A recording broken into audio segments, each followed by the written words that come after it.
Olá, boa tarde para você que acompanha a programação aqui do Portal RC1. E no programa de hoje do RC1 em parceria com o CIEE, o programa Pensando o Brasil, o jornalista Adalberto Piotto entrevista o biólogo Mário Moscatelli. Ele falará sobre o meio ambiente e também sobre saneamento básico, olha só. Algumas empresas procuram uma solução mágica para trazer inovação ao seu negócio. Algumas empresas acreditam que o segredo do sucesso está na tecnologia.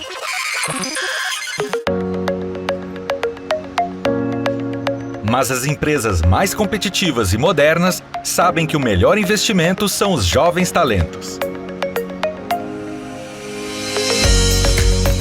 Aprendizes e estagiários trazem a liberdade, a criatividade e a garra de quem está começando a construir uma carreira e quer provar todo o seu potencial. O CIEE possui toda a experiência para auxiliar qualquer empresa a criar um programa de estágio e aprendizagem. Qualquer empresa mesmo. Entre em contato agora com o CIEE e dê um upgrade no seu negócio. CIEE, transformando vidas, construindo o futuro.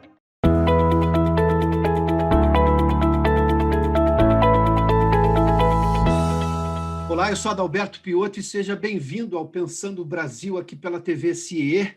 Meu convidado a pensar o Brasil hoje é o biólogo Mário Moscatelli. Mário, seja bem-vindo a Pensar o Brasil. Muito obrigado. Estamos pensando e sofrendo.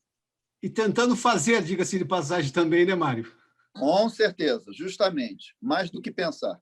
O Mário é biólogo, mestre em ecologia, especialista em recuperação de áreas de ecossistemas costeiros. Ele também é responsável por um projeto que monitora 10 mil quilômetros de área da Mata Atlântica. Mário, nós temos um problema com saneamento básico no Brasil e isso afeta qualquer ecossistema nacional e nós somos riquíssimos em ecossistemas das diferenças e diversidade que temos nesse país. Mas a gente tem esgoto in natura ainda muito jogado nos rios brasileiros, que vão parar nos mares brasileiros, e nós somos um país que adoramos falar da quantidade de água que temos e da beleza dos nossos mares. É uma contradição que faz sentido para você que trabalha diariamente nisso, inclusive com pouco envolvimento da população ainda do ponto de vista estatístico com relação à questão do saneamento? Não, na verdade, eu acho que tem tudo a ver. Vamos lá para o início dessa história. O Brasil nasce como uma colônia de exploração. E, tal como colônia de exploração, qual é a lógica de quem vem para uma colônia de exploração? É tirar o máximo possível de um ou um conjunto de recursos naturais no menor prazo possível e voltar para casa, né? E isso daí funcionou na época do pau-brasil, depois nos ciclos econômicos que colaboraram com a devastação inicial de vários ecossistemas, principalmente no caso da Mata Atlântica, biomas, aliás, como no caso da Mata Atlântica, e, infelizmente, em pleno século XXI, o brasileiro, a sociedade, o poder público que a representa, continuam pensando como se isso ainda fosse uma colônia de exploração. E, dessa forma, a água também não fugiu desse modelo suicida, né? Onde, infelizmente, apesar de ser um elemento estratégico, não só para a sobrevivência, como para qualquer modelo econômico, você precisa de água limpa, né? Água limpa para abastecer, para você produzir alimento, enfim. Nós, aqui no estado do Rio de Janeiro, em particular, sucateamos todo o recurso hídrico que nós tínhamos de forma abundante. E eu acredito que, em boa parte do Brasil, aconteça a mesma coisa, mas no Rio de Janeiro, pela caixa de reverberação que esse estado tem no Brasil, você vê nitidamente que, por exemplo, a porta de entrada da cidade do Rio de Janeiro, a porta internacional da cidade do Rio de Janeiro, é um imenso valão de esgoto, né? Um mal cheiroso valão de esgoto. Quem chega no aeroporto internacional recebe esse cartão de visita. E isso nada mais é do que décadas da transformação da questão do saneamento numa máquina de fazer dinheiro. Máquina de fazer dinheiro para quem? Para o governo do estado do Rio de Janeiro, que monopoliza, através de uma estatal, basicamente todo o serviço de saneamento e abastecimento de água. Então, veja bem, nós chegamos ao absurdo. Quando a gente fala da Baía de Guanabara, pode soar meio ambientalista demais, mas vamos pensar na bacia hidrográfica do Rio Guandu. É uma bacia hidrográfica estratégica, porque abastece boa parte da região metropolitana do Rio de Janeiro. Eu, desde 1999, através do Projeto Olho Verde, dos sobrevoos, tenho denunciado, tenho alertado, tenho cobrado das autoridades que aquela situação de, no ponto de captação da estação de tratamento de água do Guandu, você tem a mistura da água do Rio Guandu com esgoto doméstico e industrial de municípios como Nova Iguaçu, como Seropédica, Queimados. É uma situação surreal. Ou seja, eu perguntei diversas vezes ao atual presidente da SEDAI se estação de tratamento de água é a mesma coisa que estação de tratamento de esgoto. Ele não me responde. Então, a gente chega a um ponto que, no século XXI, numa região que recebeu dezenas de bilhões de reais para os eventos megalomaníacos que por aqui atravessaram o município do Rio de Janeiro, a região metropolitana do Rio de Janeiro, a segunda metrópole brasileira bebe água tratada proveniente de esgoto doméstico e industrial. Nós ultrapassamos todos os limites da insensatez. O Mário fez menção aí a uma provocação ao presidente da SEDAI, que é a empresa de água e esgoto do Rio de Janeiro, estadual, inclusive, que se uma estação de tratamento de água é a mesma coisa que uma estação de tratamento de esgoto. Claro que o Mário sabe a diferença, porque elas são muito diferentes. Um esgoto tratado ainda não é uma água potável, o que sugere, do ponto de vista da engenharia, que as estruturas são muito diferentes. A ausência de resposta por parte da SEDAI é que salta aos olhos, porque é uma coisa muito óbvia. Mário, eu vou tomar um trecho da sua resposta já para uma segunda pergunta. Você falou, sobretudo no caso do Rio de Janeiro, que é onde você se dedica mais, sucateou os recursos hídricos. Se eu pegar o significado de sucata, é aquela coisa normalmente metálica, não mais utilizada, que em algum momento, depois de toda a onda ambiental ecológica dos anos 90, aprimorou-se com possibilidade de você recuperar aquele material, reciclagem. Eu tenho condições de fazer uma reciclagem desse imenso arsenal hídrico do Rio de Janeiro que você mencionou como sucateado. Eu preciso mudar o quê para a gente avançar nisso? Porque dados do Instituto Trata Brasil, o Mário, inclusive, é também embaixador do Instituto Trata Brasil, que promove discussões e soluções e discute soluções para o saneamento básico do país, mas quase metade do país não tem tratamento de esgoto, o que demonstra claramente o quanto que nós estamos atrasados em relação a isso. Enfim, é possível recuperar tudo isso e o que precisa ser feito para tornar a sucata, que você fez menção, nessa figura de linguagem em relação ao recurso hídrico do Rio de Janeiro, para torná-lo reciclável e útil novamente? Bom, primeira coisa é o que eu estou querendo dizer com sucata. Tá? As bacias hidrográficas, que são os rios, canais transformados em quase a sua totalidade em valões de lixo e esgoto.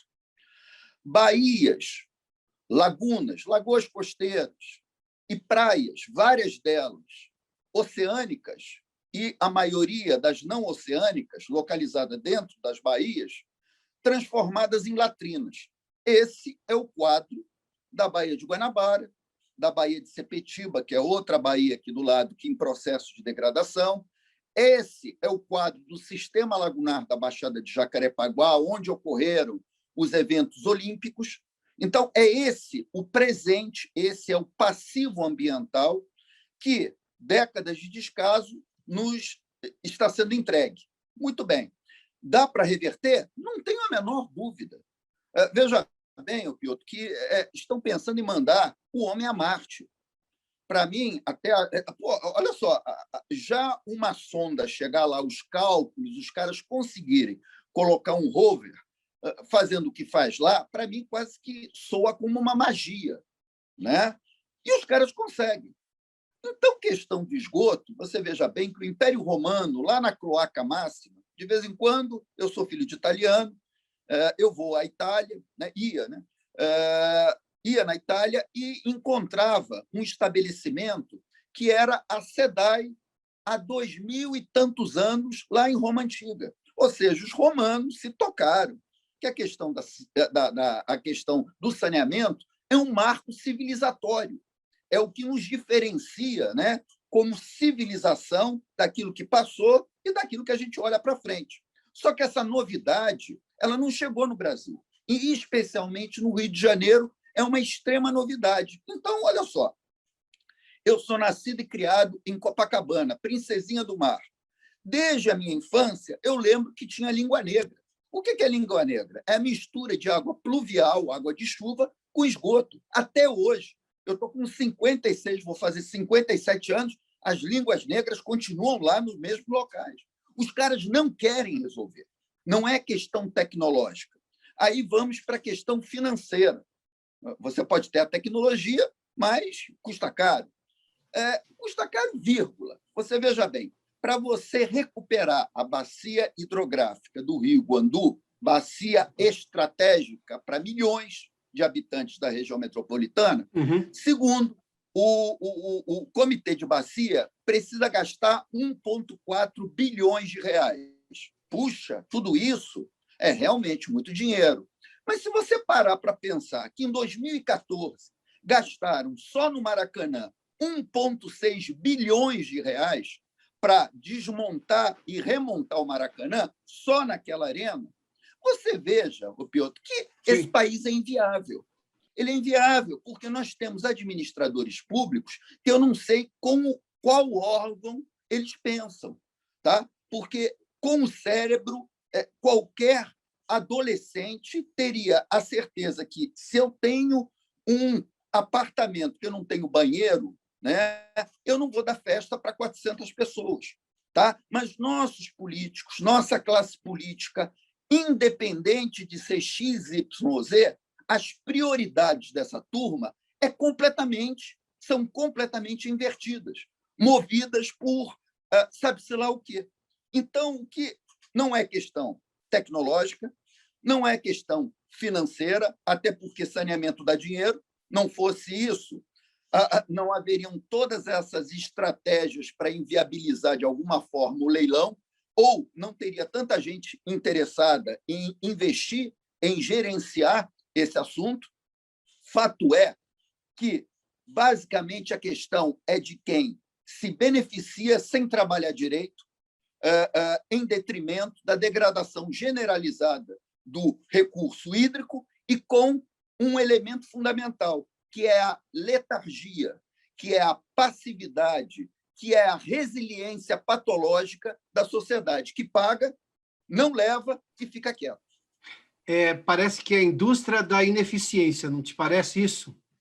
Muito bem paga, muito bem paga. Então, você tem gente que fala assim, mas se privatizar vai dar lucro para as empresas. Mas, olha só, a SEDAI, prestando um serviço de péssima qualidade no que tange a qualidade da água que nos é fornecida com gosto de terra, ou o esgoto que é lançado em rios, canais, lagoas e baías, ela dá lucro. Salvo engano, o ano passado deu 1,2 bilhões de reais. Isso não é lucro. Quer dizer, se dá lucro para a estatal, tudo bem. Se dá lucro para a empresa privada, não está errado. O que me interessa, como você tinha comentado antes da nossa conversa, Sim. O que me interessa como consumidor é o produto, amigo. Se o cara torce pelo Flamengo, pelo Palmeiras, se é cristão ou otomano, para mim um pouco me interessa, eu quero o produto. Infelizmente, essa estrutura que aqui está no Rio de Janeiro não entrega o produto, quando entrega é de péssima qualidade e é uma empresa blindada. Ô, Piotr, ano passado, eu estou avisando desde 99 que ia dar problema o Guandu. Muito bem, em 2020, eu falei para o governador, o senhor está com a bola nos pés, o então governador, o afastado. Falei, o senhor está com a bola no pé, goleiro caído, Maracanã todo esperando o senhor fazer o gol. Faça hoje o que os outros não fizeram. A questão do Guandu é estratégica. Passou um ano, esse governador foi afastado, o presidente que era da SEDAI foi trocado por um outro, que foi trocado novamente pelo atual. Passou um ano, não fizeram nada. Isso daí, o que significa isso? É que os gestores dessa empresa, que a empresa ela é blindada, essa turma não tem medo dos mandos e desmandos.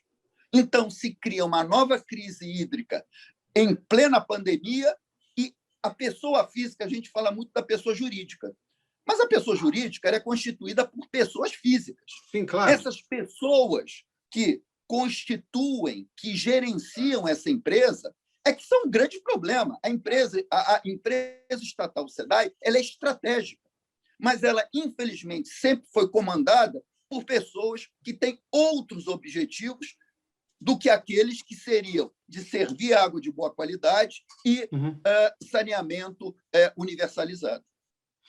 Mário, me permita entrar numa questão, você falou de pessoa física, eu digo da opinião pública.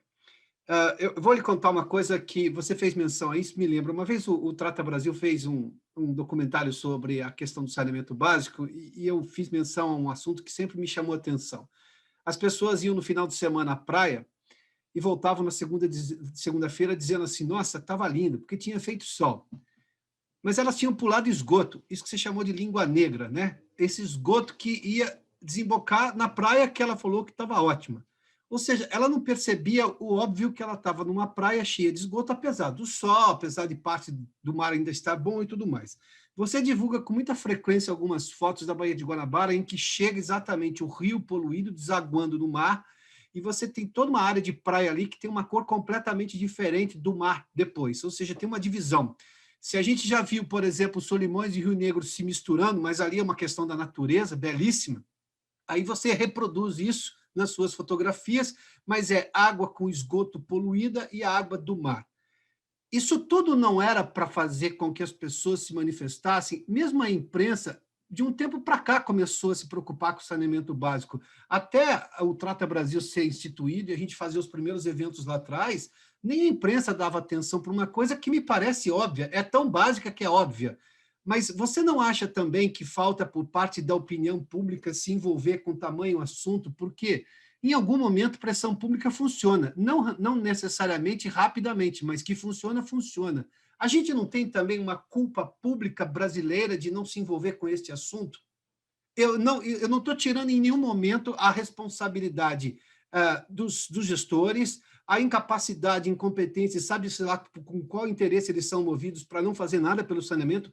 Não, isso aí é ponto pacífico, nós sabemos, mas eu não tenho também, em proporção razoável por parte da população brasileira, um envolvimento realmente importante por muitos anos da imprensa e das pessoas. E outro, veja bem, eu sou considerado muitas vezes maluco. O Moscatelli é doido. Eu não tenho dúvida que você deve ouvir isso com frequência. Não, minha mãe é lembrada assim, de forma constante. Lamento por isso. Bem. Não, mas tudo bem, ela lá do alto está felicíssima, tá? Pelo trabalho que o filho dela está fazendo. Também veja acho. Bem, Piotr, veja bem, a cultura do pau-brasil, aquela cultura de colônia de exploração, não é só do poder público. Não é do poder público. Ela também é da sociedade. Então, eu reitero a patologia que eu já identifiquei no Carioca, aqui no estado do Rio de Janeiro, que é aceitar o inaceitável. Ou seja, é a resiliência, que é aquele termo ecológico do ecossistema tomar uma pancada e responder a essa pancada, só que no Rio de Janeiro ela é patológica, porque a gente aceita tudo, qualquer coisa. E o que acontece?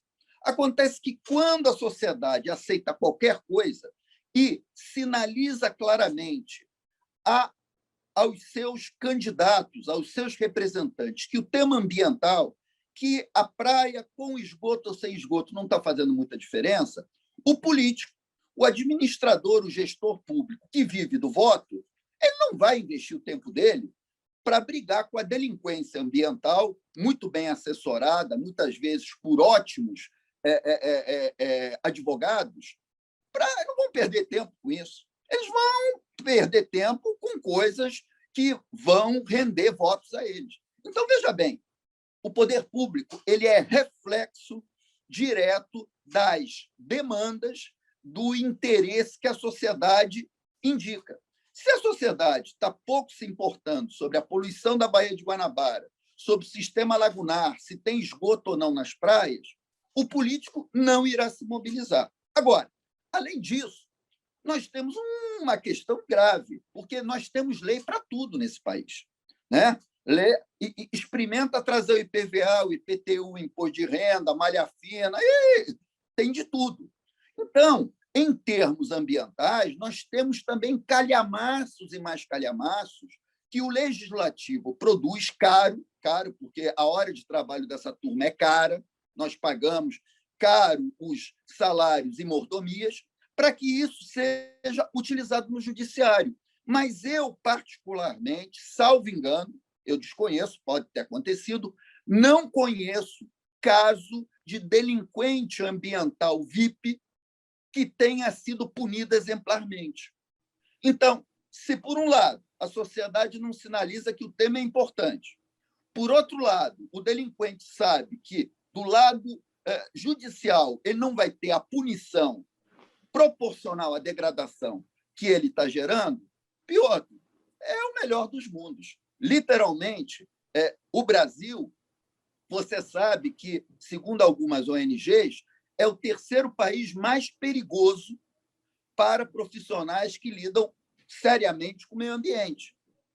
Então, você veja bem, eu recebo várias intimidações, várias retaliações, né?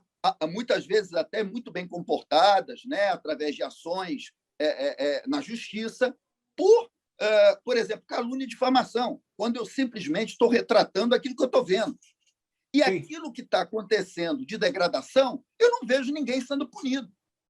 Então, é muito clara a linguagem, é muito claro o sinal que nós temos que, infelizmente, no século XXI, nem sociedade, nem as instituições públicas e, muito menos, os gestores estão antenados ao momento crítico que nós estamos vivendo, não só em escala global, mas principalmente em escala local, no que diz respeito ao Brasil.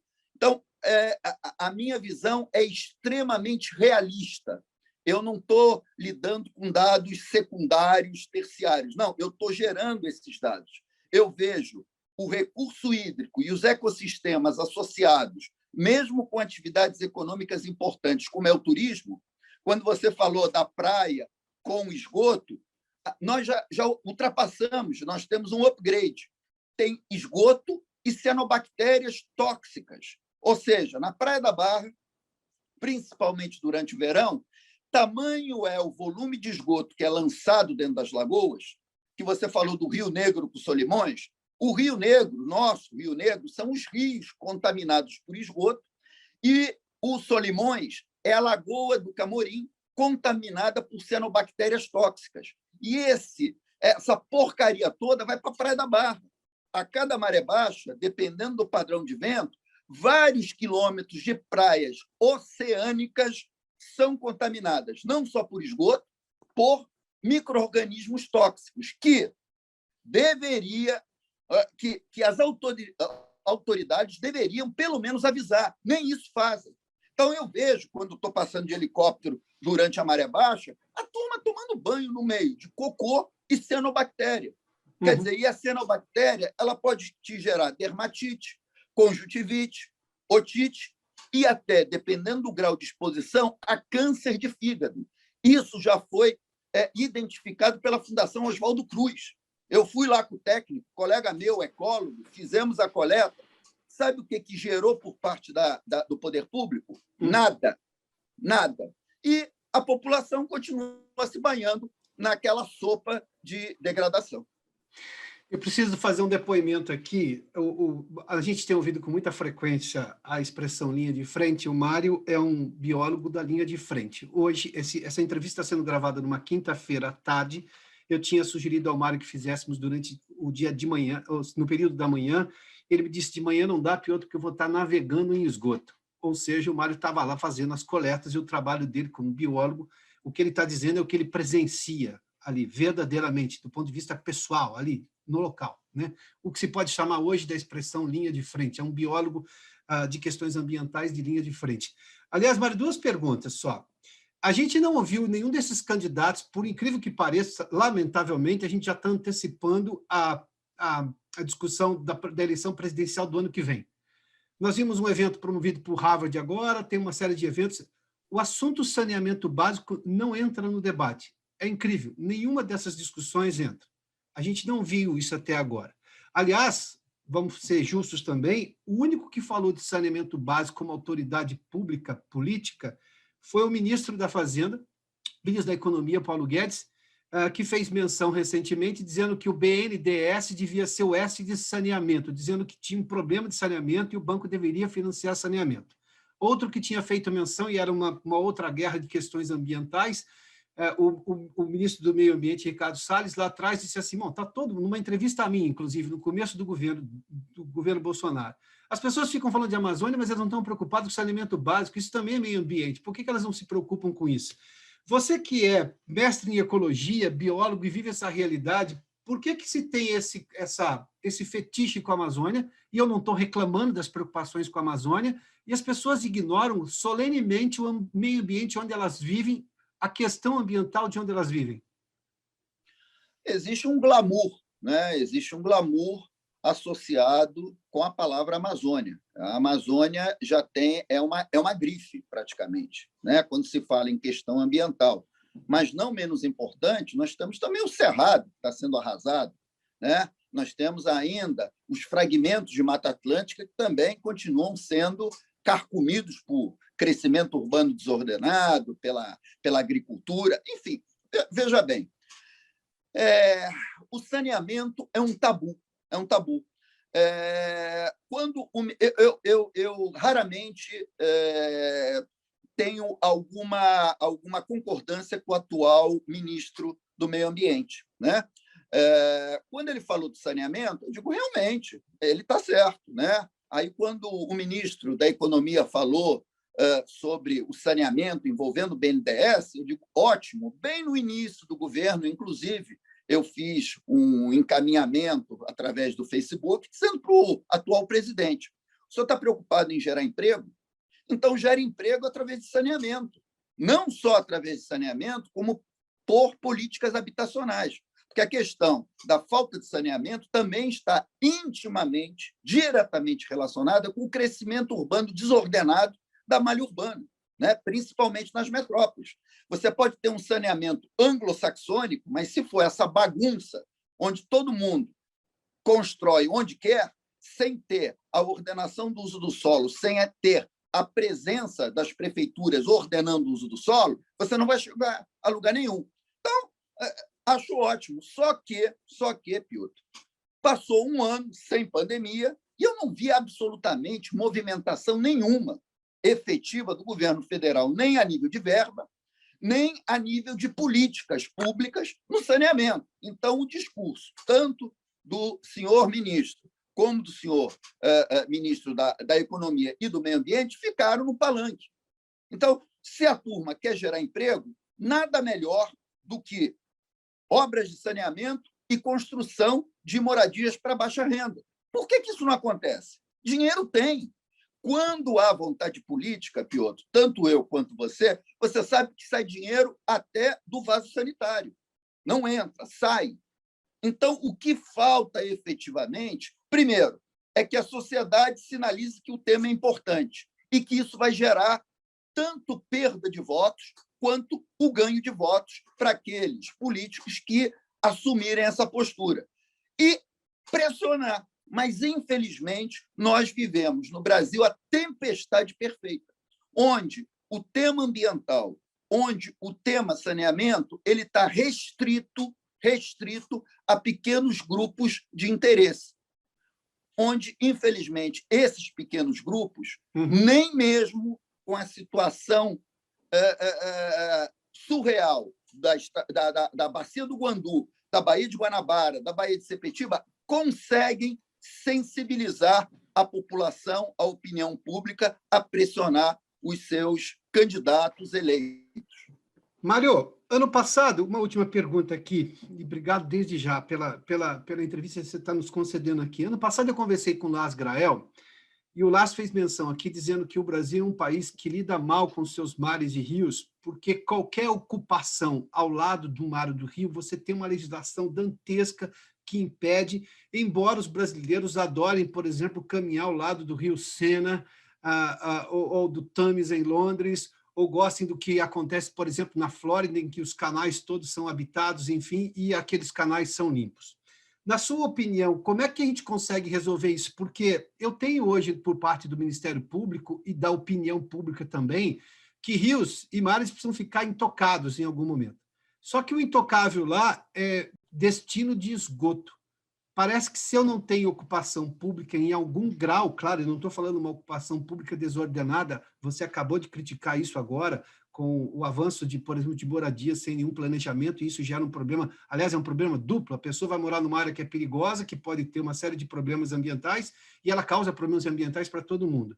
Como é que a gente lida com isso? Porque qualquer hoje medida, se alguém falar, vamos tornar um rio navegável, despoluí-lo, mas vamos fazer uso turístico daquilo, em que você possa ter casas ou possa ter exploração comercial, normalmente o Ministério Público vai se posicionar contra e aquilo não anda, e com a simpatia da opinião pública. Mas aí ninguém faz nada e você tem um rio poluído. Eu não sei onde é que alguém ganha com isso. Eu vivo esse problema. Então, você tem unidades de conservação, muitas vezes em regiões metropolitanas, com grande pressão, onde você tem caça, onde você tem esgoto, onde você tem lixo, e, teoricamente, está tudo protegido. Você denuncia, não acontece nada. Aí aparece alguém, algum grupo, e quer dar um destino econômico. Não degradação, ecoturismo. Sim. Aí todo mundo fica histérico. Por quê? Porque, primeiro, nós precisamos entender o que é preservação. Preservação é intocabilidade, é uma reserva biológica, ou seja, é uma área que detém uma série de fatores ambientais que ela tem que ser intocável. Muito bem, beleza. Isso em áreas metropolitanas dificilmente funciona, tá? Porque a pressão é muito grande e, se você não desenvolver uma atividade econômica dentro dessa área compatível com os recursos naturais, você progressivamente vai perder ela. Aqui no Rio de Janeiro, o que a gente tem de unidade de conservação, onde hipoteticamente não pode fazer nada e na prática se faz tudo, é praticamente a maioria, tá? Então, você tem os ecologistas teóricos preservacionistas que olham para a natureza como uma vaca, como a vaca lá da Índia, né? E você tem os conservacionistas, né? Você tem os conservacionistas. Eu olho para a vaca e digo assim, bom, não vou comer a vaca, tudo bem, mas vou tirar leite. Quando o chifre crescer muito, eu vou cortar, depois o chifre cresce, enfim. Então, eu não gosto de caçar. Eu, no máximo, pescava, fazia caça submarina quando eu era jovem. Depois que eu fui caçado, eu preferi não fazer a mesma coisa com os animais. Muito bem. Tudo é praticamente proibido a nível de captura, de caça de animal. Eu repito, eu não caço, eu não tenho prazer nisso. Mas quando você olha para os Estados Unidos, vamos nos Everglades. Os caras têm época de captura de jacaré, tem várias espécies que são capturadas, tem cota, tem tamanho. Se funciona ou não funciona, eu realmente não tenho como te afirmar. Mas me parece que funciona por aquilo que eu leio, por aquilo que eu acompanho. Repito, não sou a favor da caça, não gosto de caçar. Mas quando você tem uma atividade econômica associada com a caça, se devidamente estudada, gerenciada, monitorada, os bichos se comem também, né? Não tem bicho vegano, você está entendendo? Então, veja bem, quando você fala que não pode nada, é muito mais fácil do que você ter de investir em pesquisa, do que investir em monitoramento, Sim, do claro. que investir em informação. Você diz, não pode vir as costas, a sociedade não cobra, e eu vejo uma série de unidades de conservação estaduais, federais, municipais, sendo muito mal utilizadas, sendo inutilizadas, porque não tem quem tome conta. É caso de hipocrisia do poder público claramente. E do público também. Claramente. Mário, brigadíssimo pela gentileza da entrevista aqui ao Pensando no Brasil, viu? Como eu digo, eu dizia para os meus alunos, Moscatelli adverte, pensar no Brasil faz mal à saúde, porque quando a gente para, né, e vê tantos absurdos acontecendo, Piotr, isso aqui era para ter dado certo, já faz tempo. Nós temos todas as condições ambientais, tecnológicas, cérebro, dinheiro, mas tem uma turma que joga contra, que joga a favor do corporativismo, da delinquência ambiental, que essa daí está há 500 anos nesse lugar e vai se perpetuando. E a sociedade não tem demonstrado musculatura suficiente para botar essa turma para correr.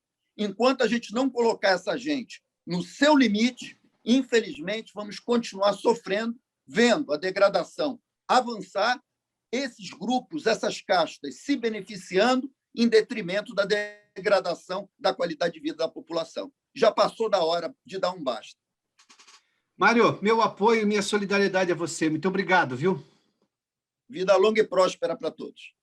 Mário Moscatelli, biólogo, mestre em ecologia, conversou conosco aqui no Pensando no Brasil. Até mais, Mário. Tchau, um abraço.